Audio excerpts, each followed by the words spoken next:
most durable economy in the world. I don't think President Obama gets the credit he deserves for digging us out of the ditch that the Republicans dropped us into. You have other countries basically sucking away our money, sucking away our jobs. Anyone in this country who works 40 hours a week should not live in poverty. If you want a job in Elkhart County, you can find a job. It's a good place for people that need a job that are not college educated. People tend to live paycheck to paycheck. The food stamps that we get is not enough to feed a family. Most of our society thinks they deserve something. The governments tend to give too much to people that don't want to work. I think we're more divided than we've ever been. And the people running for office now, who in the world are you going to vote for?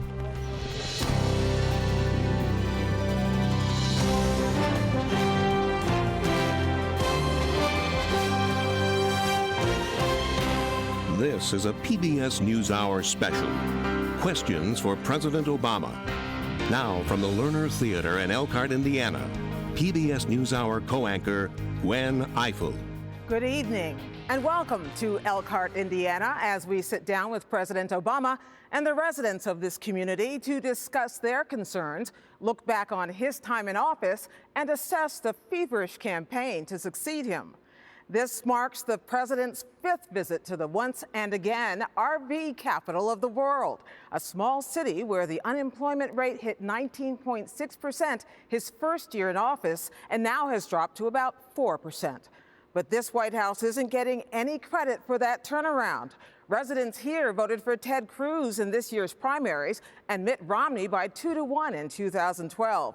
Even when President Obama won Indiana in 2008, just as the economy was crashing, Elkhart went with John McCain. So what gives? We've asked some of the people who live here to join us on the stage of the beautiful Lerner Theater here downtown for an intimate conversation. But first, the President of the United States, Barack Obama. All right. Thank you. Thank you. Hey, guys. How are you? Hi, Mr. President. Good to see you. Thank you. Good. Thank you. Thank you, guys.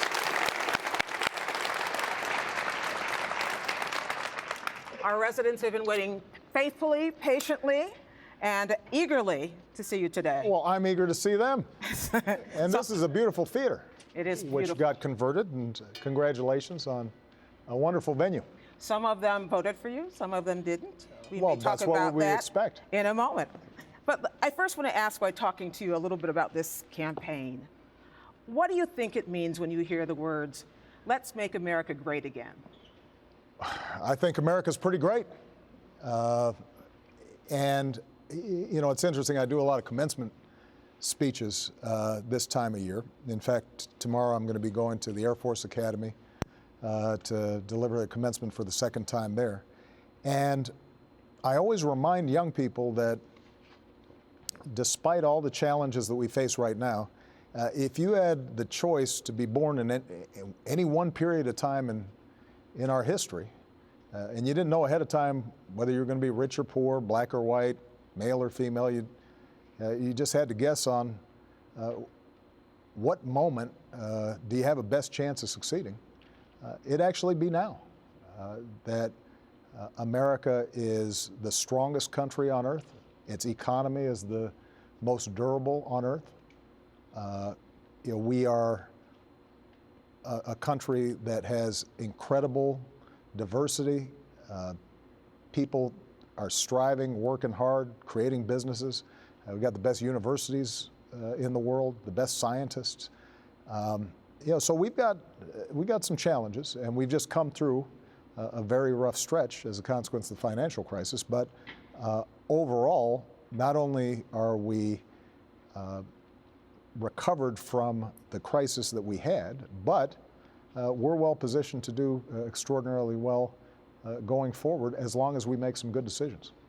And yet, many people, including probably some folks in this room, think the deficits have gone up and the jobless rate has gone up, and in fact that their lives have not improved. How, in fact, we have the nominee for the presumptive nominee for the Republican Party saying, Donald Trump saying, this America is a third world nation. How do you persuade, or I suppose how is your likely Democratic successor possible, persuade anybody that's not true? Well, it's important you said my successor, because Michelle would be very upset if she thought I was running again. Look, you just look at the evidence here in Elkhart, as you mentioned in the introduction. When I took office, this was the first city I came to, and unemployment about a month after I took office, a month and a half after I took office, was almost 20%. 1 out of 10 people were behind on their mortgage or in foreclosure. Today, the unemployment rate is around 4%. It's only about 1 in 30 people who are behind on their mortgage. The RV industry, which is central to Elkhart, is on track to break records in terms of sales. And so that doesn't mean that folks aren't struggling in some circumstances.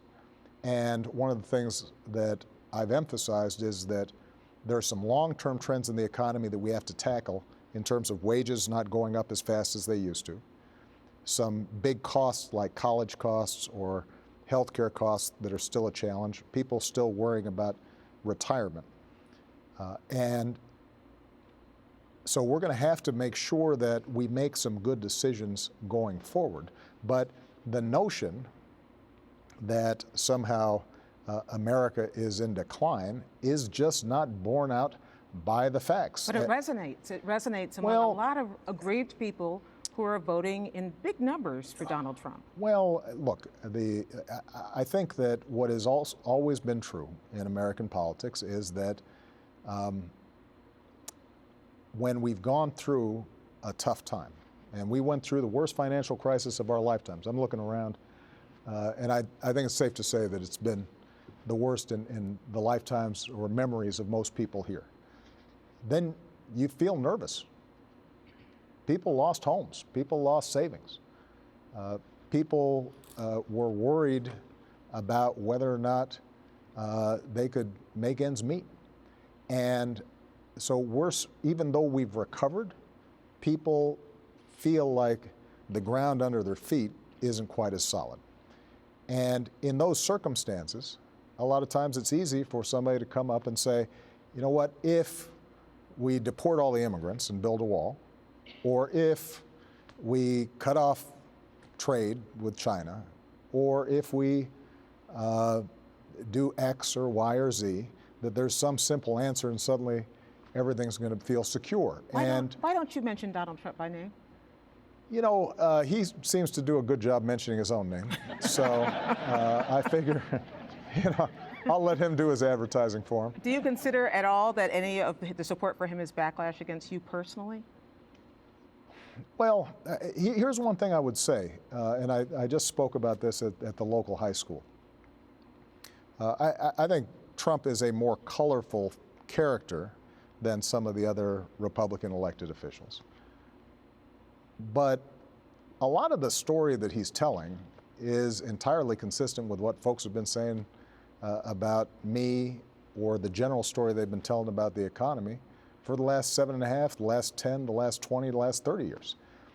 And you can actually describe the story fairly concisely, right? The basic story they tell is that the problems that the middle class, working families are experiencing has to do with a big bloated government that taxes the heck out of people and then gives that money to undeserving folks, welfare cheats, or the 47% who are takers, or whatever phrase they use, that businesses are being strangled by overregulation, that Obamacare has killed jobs.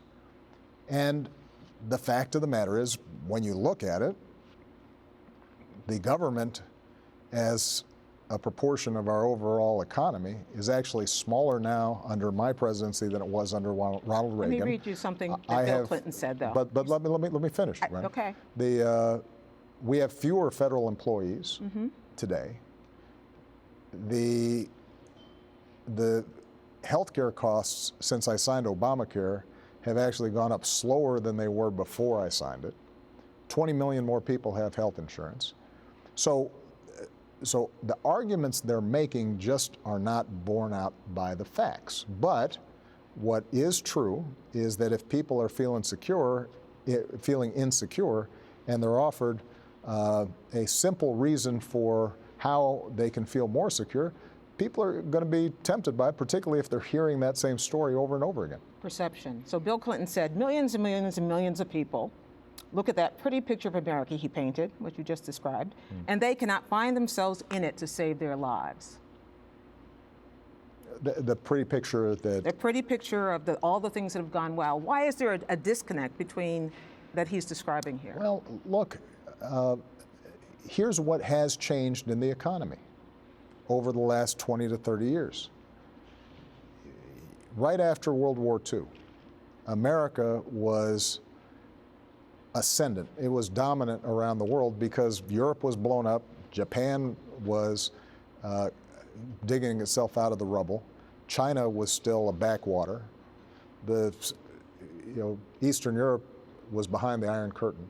There wasn't much competition. We were the only folks who were seriously making cars and trucks and appliances and you name it. We had strong unionization, which meant that workers had leverage so that they could get a good share of a growing pie.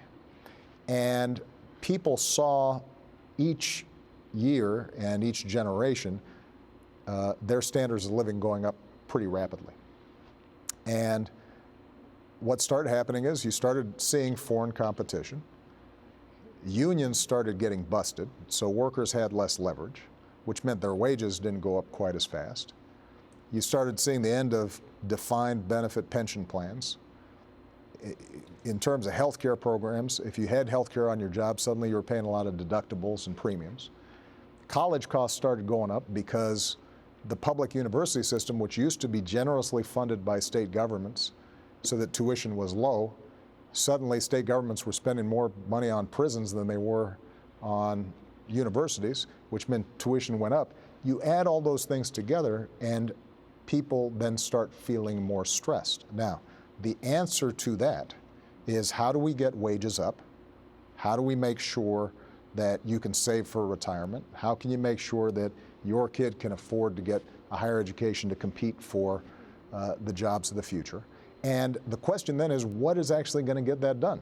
To me, if we raise the minimum wage, if we make it easier, not harder for people to unionize, if we negotiate trade deals that raise labor standards and environmental standards in other countries instead of letting them sell here and we can't sell there, if we make sure that we're rebuilding our roads and our bridges and our infrastructure to put a bunch of folks in hard hats back to work, if we make Social Security stronger rather than cutting it, if we do those things, then we are going to see wages go up, labor markets tighten, and we will relieve a lot of the stress that people feel.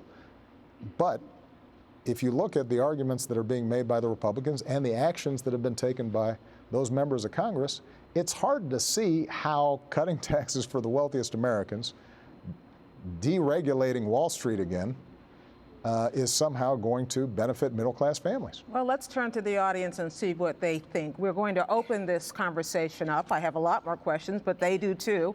And we're going to be right back in just a moment with that.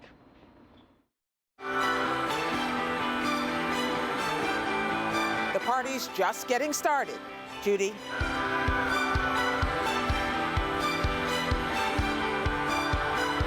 This is not something you could support. You want to paint in bold colors. What better time for Politics Monday? The president's premise has been the United States will not go to war.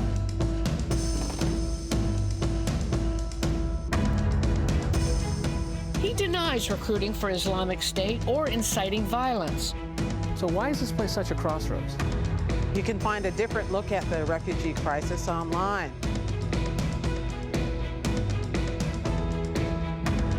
Whoa.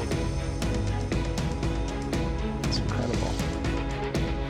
I'm Judy Woodruff. And I'm Gwen Eiffel. For all of us here at the PBS NewsHour, thank you and good night.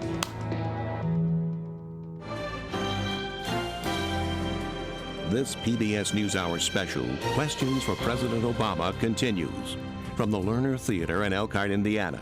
Once again, PBS NewsHour co-anchor Gwen Ifill. So, Mr. President, we are back with a few questions for you from our invited audience here. They're anxious to get started, and so am I. You're a small businessman here in Elkhart. Yes, I am. What's your name? Bill Kircher. What's your question for the president? Mr. President, I am a fifth-generation fruit and vegetable grower here in Elkhart County, and over the last 6 years, we've seen a dramatic increase in the number of regulations that touch all aspects of our business, from the Food Safety Modernization Act to Obamacare and many others. Now, large farms are able to comply with these regulations more easily, and small family farms we've seen actually exiting the industry. At what point are we overregulated, if not now? And how can we encourage younger growers to either stay or enter an industry when the barriers to entry are higher than ever? Thank you. Well, it's a great question. And first of all,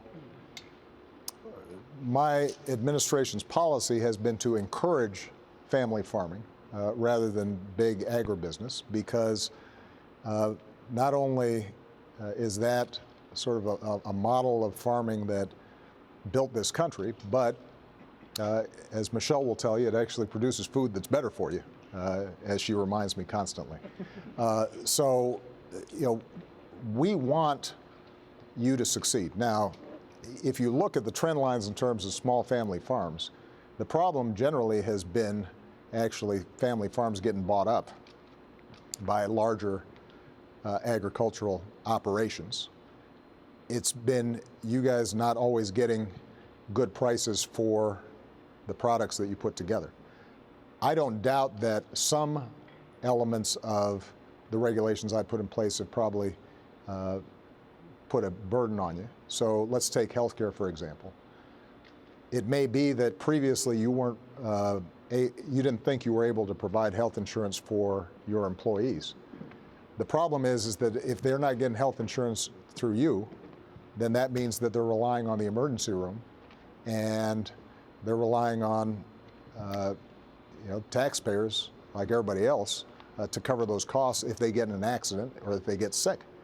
And so it has always been our view that if we can put something together where people can buy health insurance through a pool, it's subsidized if they're not making enough money to pay for their own health insurance, that overall is going to be a more efficient way to do it. And in fact, healthcare inflation, the rate at which healthcare costs have gone up, for small businesses as well as large businesses, has been significantly slower since I passed the law than it was beforehand.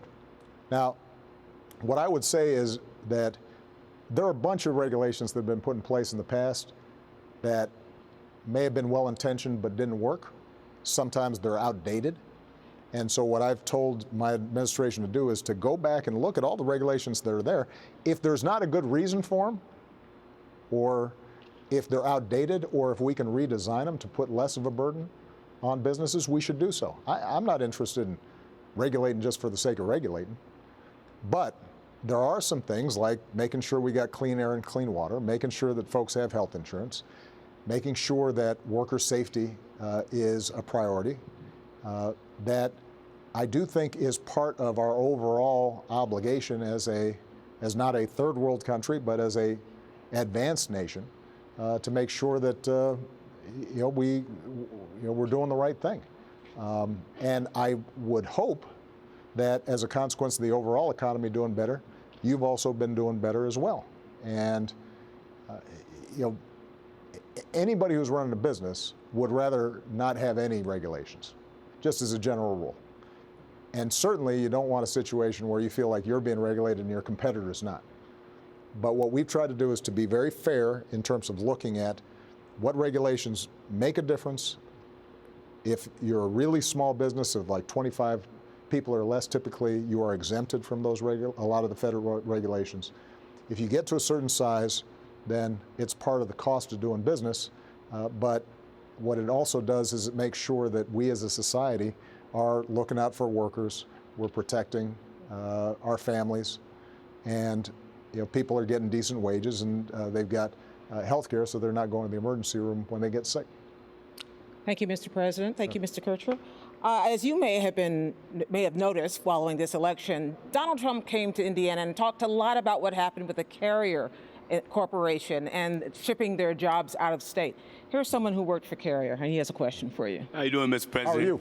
My name is Eric Cottenham, and I'm representing the Steelworkers Union, Local 1999, and I'm trying to find out what do we have left for as all of our jobs are leaving Indianapolis, right? And I see here you're doing a lot of things, but in Indianapolis, there's nothing there for us. I mean, what's next? I mean, what can we look forward to in the future as far as jobs, employment, whatever, because all of our jobs is left or in the process of leaving, sir? Well, in fact, we've seen more manufacturing jobs created since I've been president than any time since the 1990s. That's a fact. And if you look at just the auto industry as an example, they've had record sales and they've hired back more people over the last 5 years than they had for a very long time. We actually make more stuff, have a bigger manufacturing base today than we've had in most of our history. The problems have been, part of the problems have had to do with jobs going overseas. And this is one of the reasons why I've been trying to negotiate trade deals to raise wages and environmental standards in other countries so that they're not undercutting us. But frankly, part of it's had to do with automation. You go into an auto factory today that used to have 10,000 people, and now they've got 1,000 people making the same number of cars or more.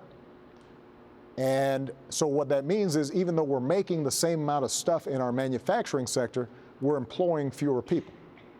Now, the good news is that there are entire new industries that are starting to pop up. And you're actually seeing some manufacturers coming back to the United States because they're starting to realize, you know what, energy prices are lower here, workers are better here, this is our biggest market. And so even though we offshored and went someplace else before, now it turns out we're better off going ahead and manufacturing here. But for those folks who've lost their job right now because a plant went down to Mexico, that isn't going to make you feel better. And so what we have to do is to make sure that folks are trained for the jobs that are coming in now, because some of those jobs of the past are just not going to come back. And when somebody says, like the person you just mentioned, who I'm not going to advertise for, that he's going to bring all these jobs back. Well, how exactly are you going to do that? What are you going to do? There's no answer to it. He just says, well, I'm going to negotiate a better deal. Well, how exactly are you going to negotiate that? What magic wand do you have? And usually the answer is he doesn't have an answer. So what I've tried to do, what my administration's tried to do is let's grow those manufacturing sectors like clean energy, like some of these new technologies that are coming up. Let's focus on those. We've set up, for example, manufacturing hubs where we work with universities, local businesses, local governments to create research labs that can take something like 3D printing or nanotechnology or all kinds of stuff that I can't really explain because scientists and really smart people know all about it, and said, let's invest in this so that when the new jobs come, they're coming here. But I got to tell you that the days when you just being willing to work hard, and you can now walk into a plant and suddenly there's going to be a job for you for 30 years or 40 years, that's just not going to be there for our kids, because more and more that stuff's going to be automated. And if you go into a factory, that kid's going to need to know computers or is going to need to know some science and some math, because they're not even going to be picking anything up. They're just going to be working on a keyboard. And that's why we put so much emphasis on job training, community colleges. That's why I've proposed making the first 2 years of community college free, so that we know that every young person, they're going to be able to, if they're not going for a full 4-year degree, at least they're going to be getting the technical training they need for those jobs of the future. But you cannot look backwards, and that doesn't make folks feel good sometimes, especially if it's a town that was reliant on a couple of big manufacturers. But they're going to have to retrain for the jobs of the future, not the jobs of the past. Well, you mentioned education. You touched on education, and we have a question here about that. What's your name? Vanessa Corradera. Okay. Hi, Mr. President. How are you, Vanessa? Fine, thank you. Good. You've addressed the crushing student debt, especially for higher education, and you've cited initiatives with community colleges, the STEM disciplines, and technology as potential responses. Right. Many of my friends, and especially my students, are still struggling with this issue. So my question for you is, how do you continue to address this issue your final months in office, and how can you do so in a way that perhaps includes the humanities and liberal arts education as a whole, when frankly those are often very much under attack? What do you teach? I teach English at Andrews University over in Michigan. I thought you were a student. I'm getting old, I'm telling you. All the teachers look like students now.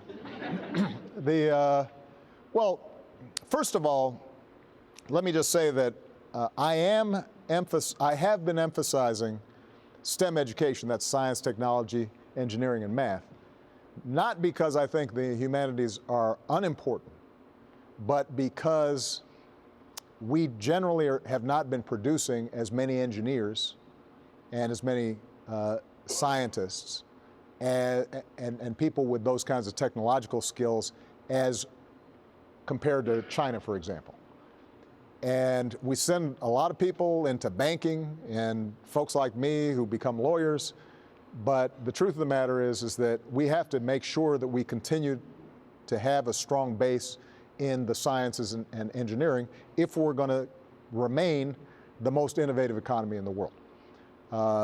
But as somebody who studied humanities himself, I think it's extremely important as well. The broader issue of financing education, as I mentioned, the reason that college is so much more expensive for this generation as it was for my generation, and even better for the previous generation, really had to do with government spending. It used to be that most state universities were heavily subsidized by the state, so they kept tuition really, really low. What happened around the 80s, 90s, was state legislators started saying, we got to build more prisons. In fairness to them, they also started feeling more pressure because of Medicaid spending, because healthcare costs were going up. And so they started cutting higher education budgets. And they made up for it with higher tuition. And that's why, at least at public colleges and universities, the costs have gone up a lot. Now, here's what we've done. First thing I did when I came into office was we reformed the student loan program, because what was happening was on federally subsidized student loans, it was all run through the banks. And the banks were getting billions of dollars of profits for managing these loans to students, even though the loans were guaranteed by the federal government, so they weren't taking any risk. And we said, let's cut the middleman out. Let's loan directly to students. That saved us tens of billions of dollars. That allowed us to expand the Pell Grant program and to lower or cap interest on student loans.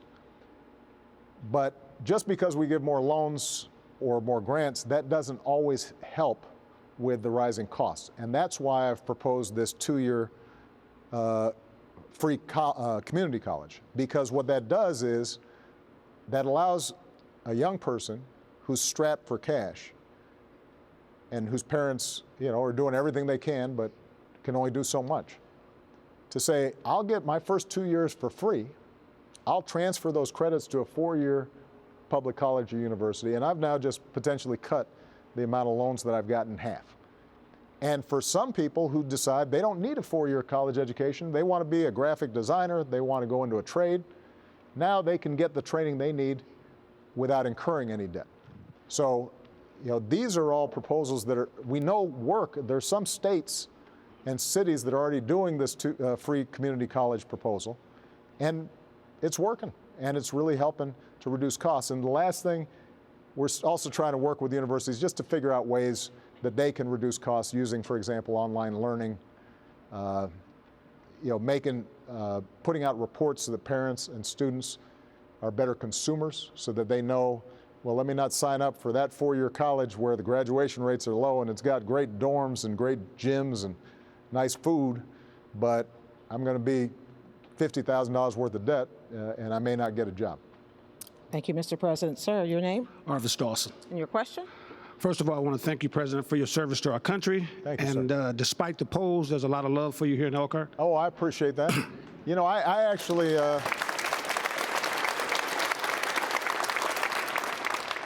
one thing is after 7.5 years, you don't worry about the polls no more. That's right. That's right. You really don't. That's right. So, my question to you, Mr. President, I'm a strong believer in equal rights for everyone. Yeah. A very strong believer in that.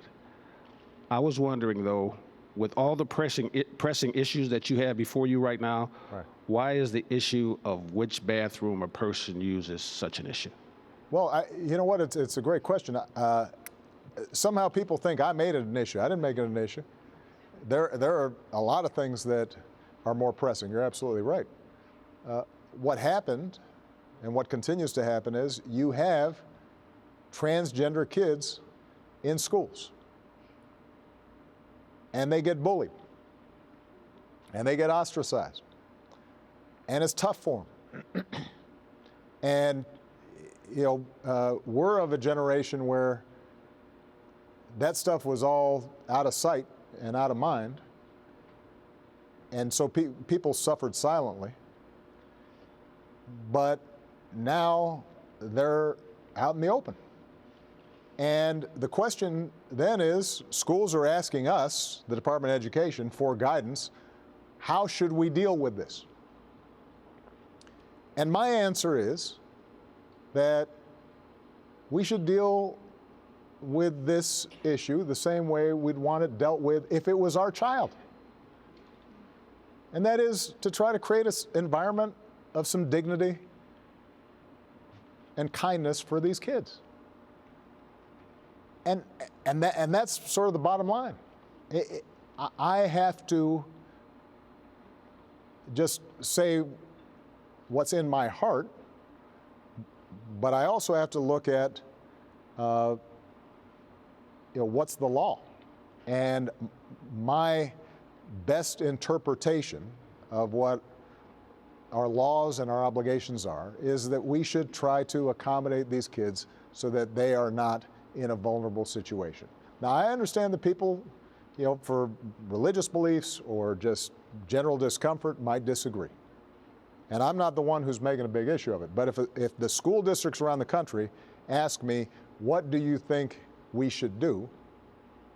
Then what we're going to do is tell them, let's find a way to accommodate them in a way that makes sure that these kids are not, excluded and ostracized. Let me ask Mr. Dawson whether he's satisfied with the answer to that question. And what is it about this that bothers you? Mainly it's my religious belief. Yes, I'm satisfied with the answer to the question. Coming from the church background that I come from, I believe in equal rights for all. I know. But I think, too, wherever you were going to the bathroom before, continue to go to the bathroom there. I don't have a problem with that. Well, but right, and the problem is just for a lot of these kids, they might not even feel comfortable going to the bathroom, which is a tough situation if you're a kid.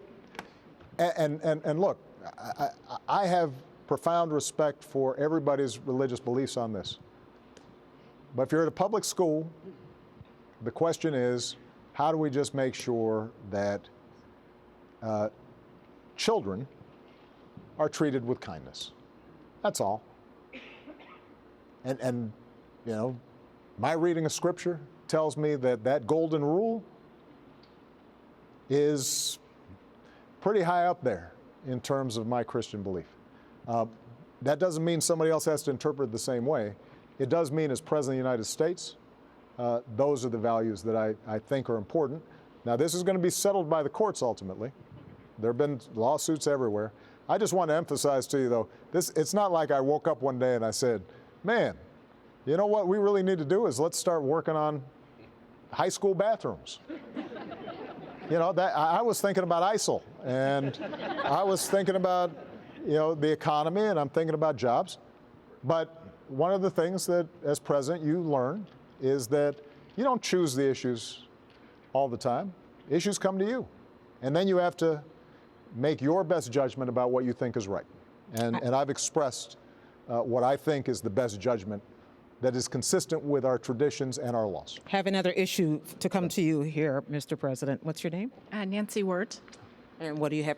A question for the president? Mr. President, I, like many Americans, politically I'm in the center. I'm not too right, I'm not too left. Right. So I spend a lot of time watching the debates, Right. both parties, trying to get a sense of who is my candidate. Right. So I watched a lot this year, and what I came back with at the end was I found that there was a lot of lack of civility.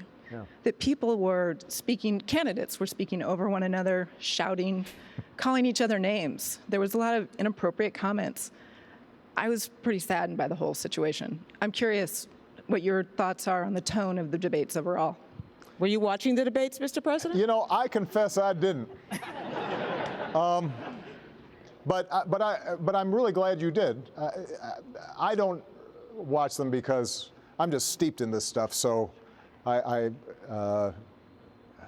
could probably make all the arguments for all the candidates, including the Republican side, just because I've heard them a lot in my day-to-day work. But I think it's really important that you took the time to do what every citizen should do, which is try to get informed. This whole issue of civility is, you're right to be distressed by it. Now, I think it's important not to romanticize what politics used to be like. If you read accounts of what, like, Tom Jefferson said about John Adams, or what folks said about Lincoln, I mean, they called them monkeys. They said they were illegitimate children. They said, there's some rough stuff. It wasn't on TV because they didn't have TVs, but it was rough.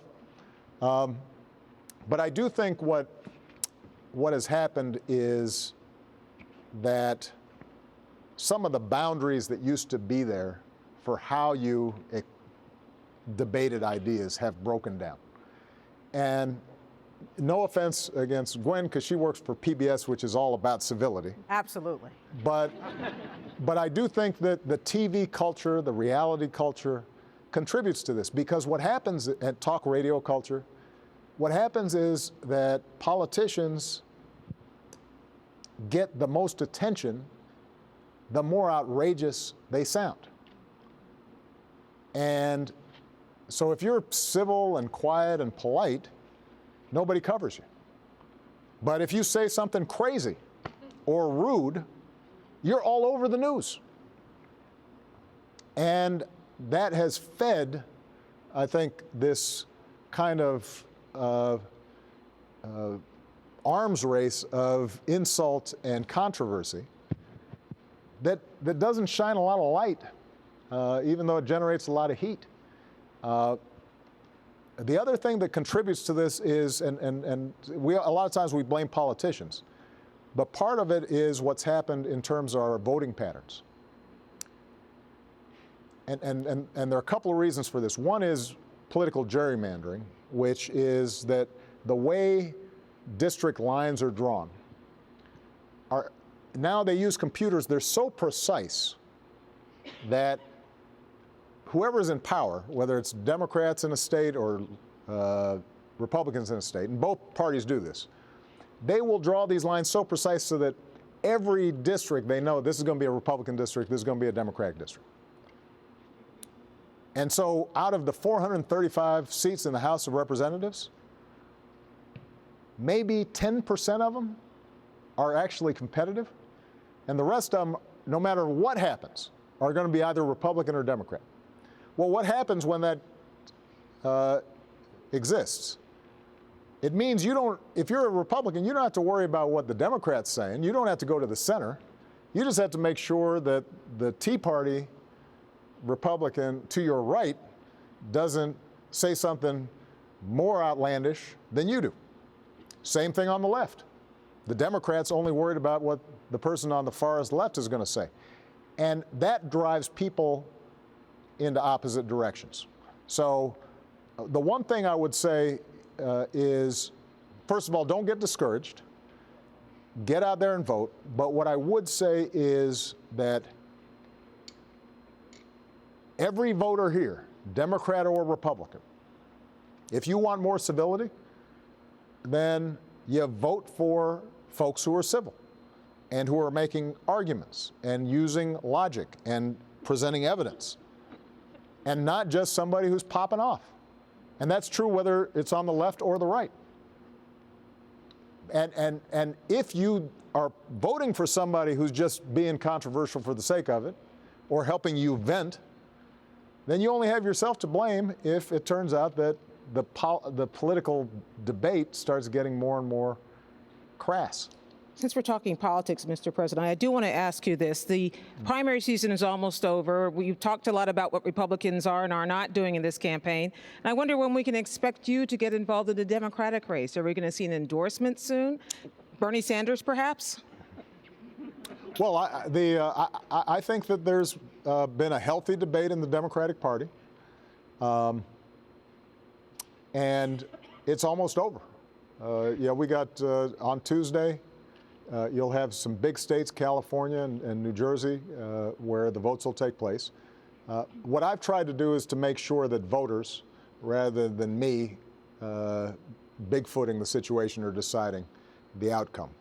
I think we'll probably have a pretty good sense next week of who the nominee will end up being. I think both Bernie Sanders and Hillary Clinton are good people. I think that they broadly share the goals that I have. There's some tactical differences within the Democratic Party about how do you get stuff done. But there's going to be plenty of time for me to step in and campaign. I notice you don't mind using their names. Well, as I said, they're not as good at marketing. I have another question for you here.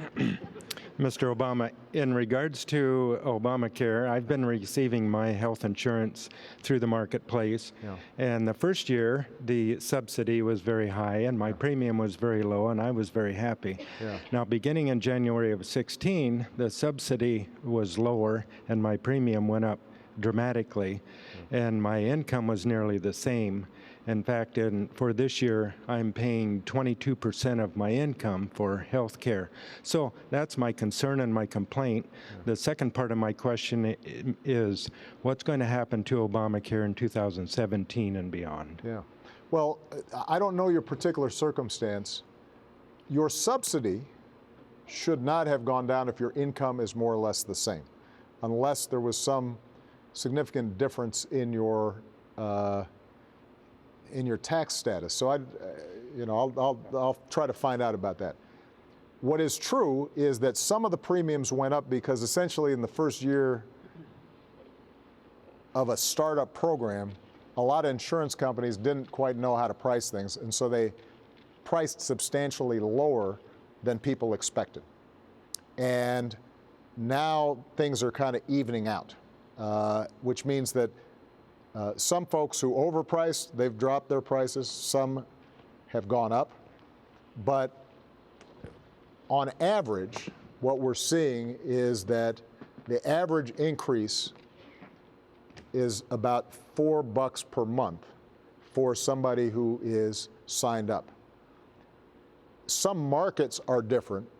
One of the big problems that we've had is making sure that there's enough competition, enough insurers who are bidding for your business in rural communities, because some areas just don't have as many providers and as many insurance companies, and so you only get one or two, and they start thinking, well, maybe we can jack up prices a little bit higher. Now, technically, your state insurance commissioner has to approve any hikes, and those that are not justified economically, those should be stopped.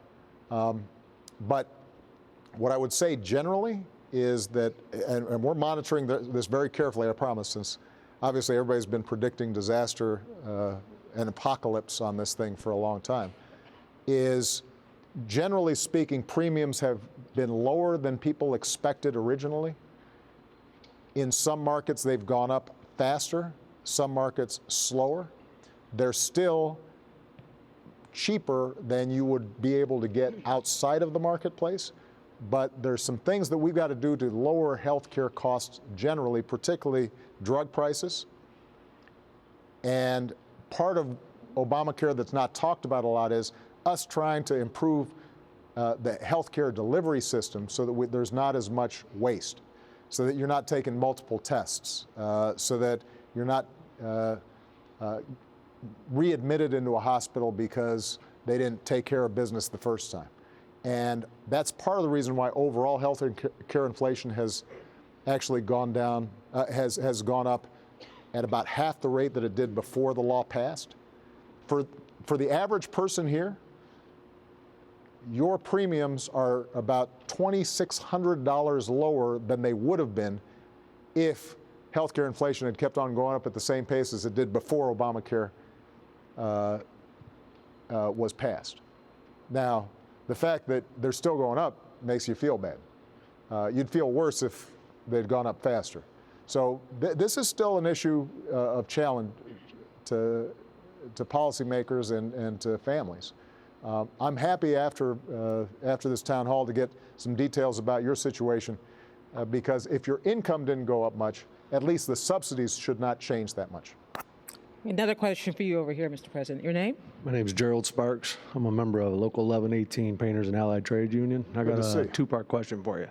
First, with over 79,000 Syrian refugees already coming into the States and tens of thousands more coming in, how can you guarantee that there's none that have been radicalized? And two, don't you feel that that money would be better spent taking care of the tens of thousands homeless veterans we have sleeping on the streets every night, some with children, and the ones committing suicide daily? Thank you, Mr. President. Yeah. Well, first let me say, sir, that we don't have tens of thousands of Syrian refugees coming in. We're trying to admit several thousand. So far, I think we've been able to admit about 2,500. In contrast, Canada's taken in 25,000. We're a much bigger country. Germany's taken in 500,000. There's a tragedy going on there, and people are homeless and dying, and we're the biggest, wealthiest country on earth, and we have some obligation to help, just like we'd expect people to help if Americans were in trouble. And so I think it's really important to understand we're not spending a lot of money on bringing in and housing refugees. And this is what I mean about making sure that when we're deciding about elections and voting, that we look at the facts. I'm trying to get more refugees admitted.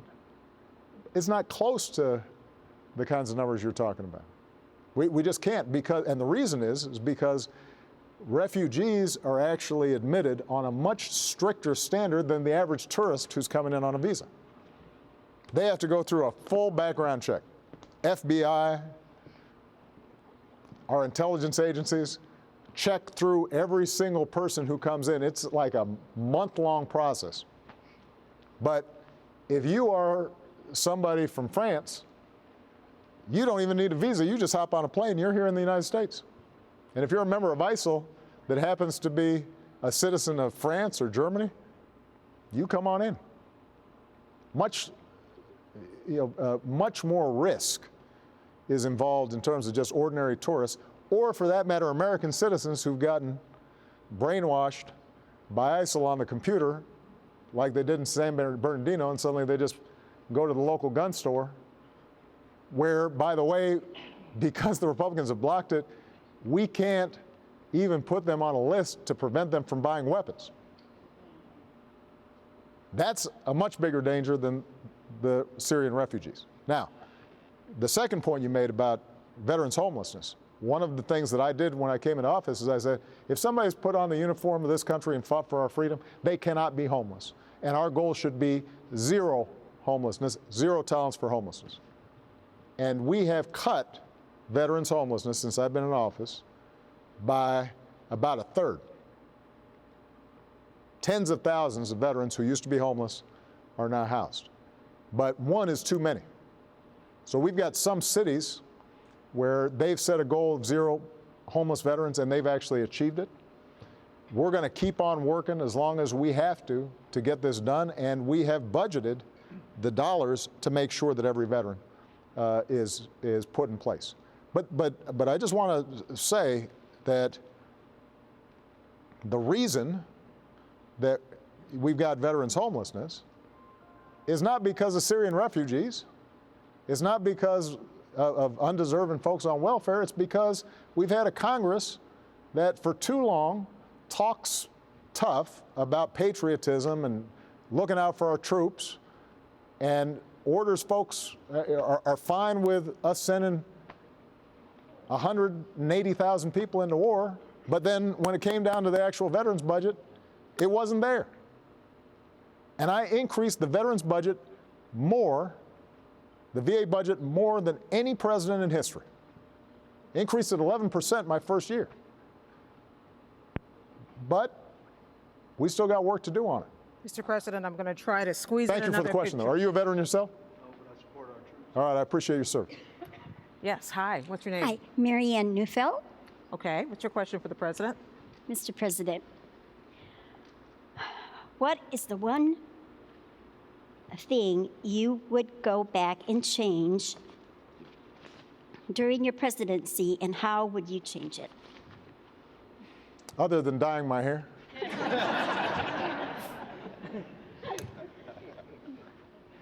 I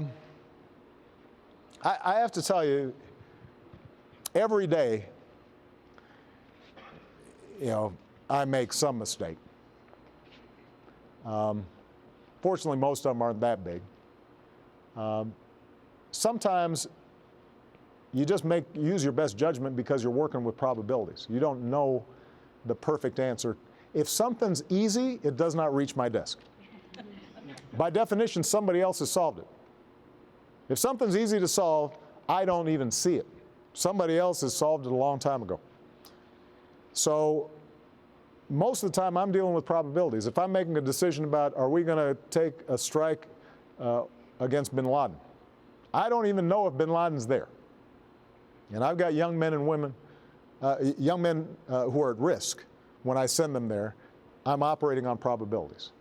When we decided to bail out the auto industry, you were talking about polls earlier, that polled at about 10%, even in Michigan, because people were so mad about the bank bailouts, they thought, no more bailouts. And we weren't positive the thing was going to work, but we knew that if we didn't do it, you'd lose 1 million jobs all across the Midwest, including here in Indiana. So we made that bet, and it worked. If I were to talk about domestic policy, I think the thing I would have probably done differently is I would have tried to describe earlier to the American people how serious the recession was going to be, which would have hopefully allowed us to have an even bigger response than we did. The Recovery Act, our response to the recession, was actually bigger than the New Deal. That's how a lot of teachers kept their jobs. That's how a lot of construction workers stayed on the job and projects kept on going. That's how a lot of states met their budget. That's why we didn't end up having 30% unemployment. But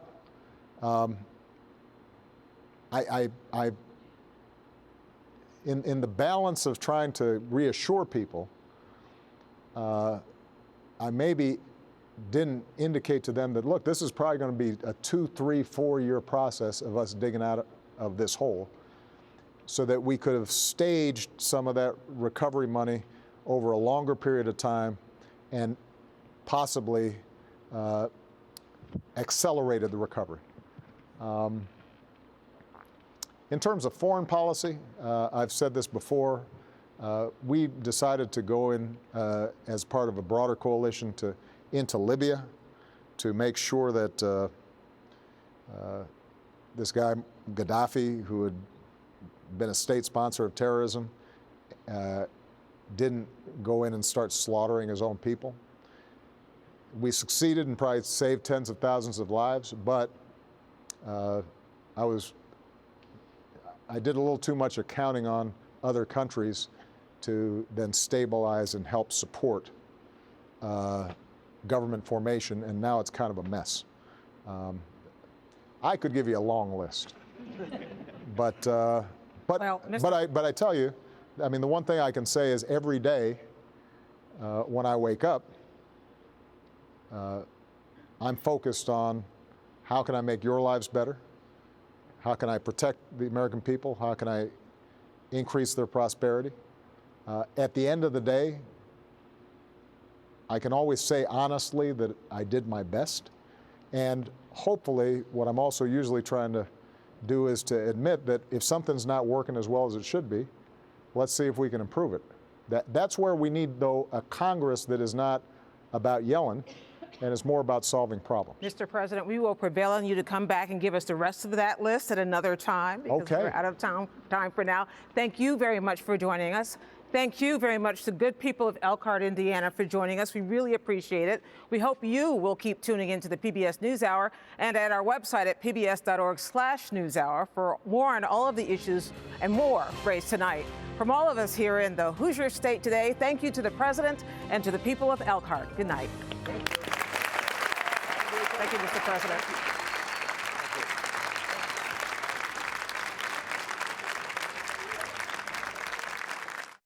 This program was made possible in part by...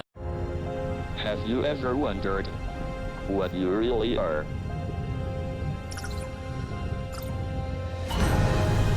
My name is Stephen Hawking. I believe that anyone can answer big questions for themselves. It's just amazing. Follow the greatest thinkers in history. Think like a genius. Next, only on PBS.